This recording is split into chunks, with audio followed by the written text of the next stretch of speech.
एक मैं बहुत छोटी सी कहानी सुनाता हूँ आपको।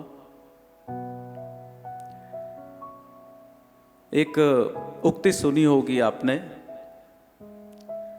न माया मिली न राम, ऐसी उक्ति सुनने में आती है। दो दोस्त थे, एक हीरा एक मोती। दोनों का नाम कितना श्रेष्ठ। बचपन से साथी, शिक्षित हुए, छोटे से बड़े साथी हुए, लेकिन वो इतने निठल्ले थे कि सभी तरफ से उन्हें ताने पड़ते थे कि ये तो परिवार पर बोझ है, ये न खुद कुछ करते हैं न किसी और को करने देते हैं। इन तानों को सुन सुनकर हीरा और मोती ने सोचा कि क्यों ना हम कमाने के लिए प्रयास करें। अब हमसे सहन नहीं होते ये सब। दोनों ने शहर जाकर कुछ कमाने की सोची। दोनों सुबह सुबह उठे, भोजन आदि तैयार किया, उसे पोटली में बांधा और शहर की ओर निकल पड़े। लेकिन वो जो शहर जाना था उसका रास्ता भयावह जंगल से होकर गुजरता था और उस समय पैदल ही जाना पड़ता था, कोई और व्यवस्था थी नहीं। व्यवस्था होती तो भी वो चुका नहीं पाते उसका दाम, क्योंकि निठल्ले थे, परिवार पर बोझ थे, परिवार की स्थिति भी ठीक नहीं थी, इसलिए उन्हें पैदल ही जाना पड़ा। वो जंगल में जा रहे थे, एक जगह वो पेड़ के नीचे रुके, सोचा विश्राम कर लें, कुछ देर फिर आगे बढ़ें। जितने में एक व्यक्ति दौड़ता हुआ आया, वो घने जंगल से उनकी ओर आता दिखाई दिया।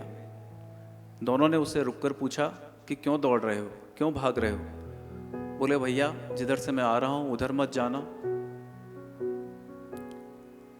एक बहुत बड़ी डायन है, तुम्हें खा जाएगी। तो उससे और कुछ पूछते उससे पहले ही वो इतना डरा हुआ था कि वो रुका नहीं और भागता रहा। उन दोनों के हाथ पैर फूल गए कि अब आगे बढ़ने पर भयावह जंगल है।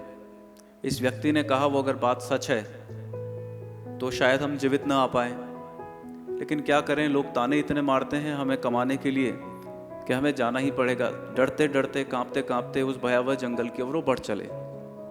कुछ देर आगे बढ़े होंगे कि उन्हें एक डब्बा मिला, उस डब्बे में सोने के सिक्के थे। दोनों ही खुशी से उछल पड़े।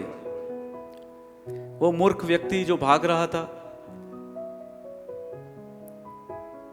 वो कह रहा था डायन है, यहां तो सोने के सिक्कों से भरा हुआ संदूक है, ये तो हमारी सब गरीबी दूर कर देगा, हमारी दुर्दशा दूर हो जाएगी, हम बहुत पैसे वाले हो जाएंगे, समृद्ध हो जाएंगे, हमें कोई काम करने की आवश्यकता नहीं है, 7 जन्म हम इसको खर्च करें तो भी खर्च नहीं कर पाएंगे, इतना अधिक सोना है इसमें। तो दोनों खुश होकर बैठे साथ में।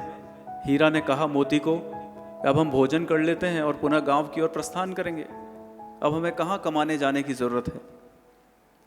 तो तुम ऐसा करो, पानी ले आओ, हम साथ में बैठकर भोजन कर लेते हैं। मोती गया पानी लेने, नदी के तट तक पहुंचा और उसके दिमाग में कुत्सित विचार उत्पन्न होने लगे। सोचता है कि ये सोना हमें 2 भागों में बांटना पड़ेगा, आधा उसको आधा मुझे, क्यों ना पूरा ही मैं ले लूं। तो वो हीरा को मारने की योजना बनाने लगा। वो देखने लगा कोई धारदार हथियार मिल जाए जिससे मैं उसे मारूं और ये सोना पूरा मेरा हो जाए। उसे एक धारदार हथियार भी नदी के तट पर मिल गया। वो उसे छुपाकर वहां पहुंचा जहां हीरा बैठा था। मोती ने पीछे से आक्रमण किया और उस धारदार हथियार से हीरा की मृत्यु कर दी। अब हीरा मृतप्राय हो चुका था। मोती को बहुत खुशी हुई कि अब पूरा धन मेरा है। तो वो जो भोजन था वो पूरा पैक करके पुनः वो सोने की संदूक लेकर चला पुनः गांव की ओर। थोड़ी दूर पहुंचा और उसे भूख लगी।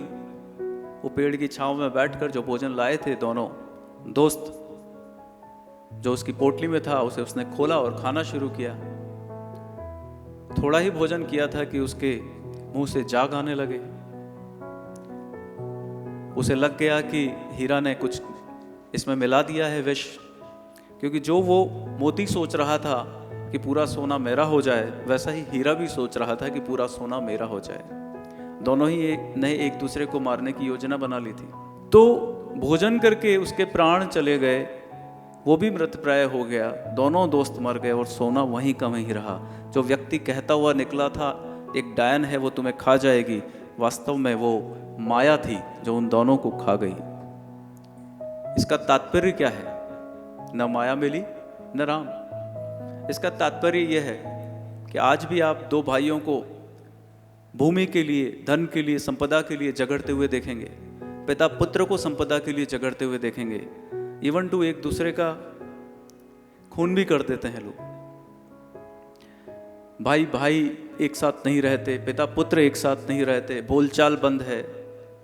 माता पिता को घर से निकाल दिया जाता है बच्चों के द्वारा जब धन उनके पास पूरा आ जाता है। धन आया नहीं कि संबंध विच्छेद, रिश्ते तार तार। जितना धन आपको आवश्यक है अपने जीवन के लिए, उससे ज्यादा धन अगर आप रखते हैं तो वो आपदाओं को आमंत्रित करता है, विपत्ति को आमंत्रित करता है।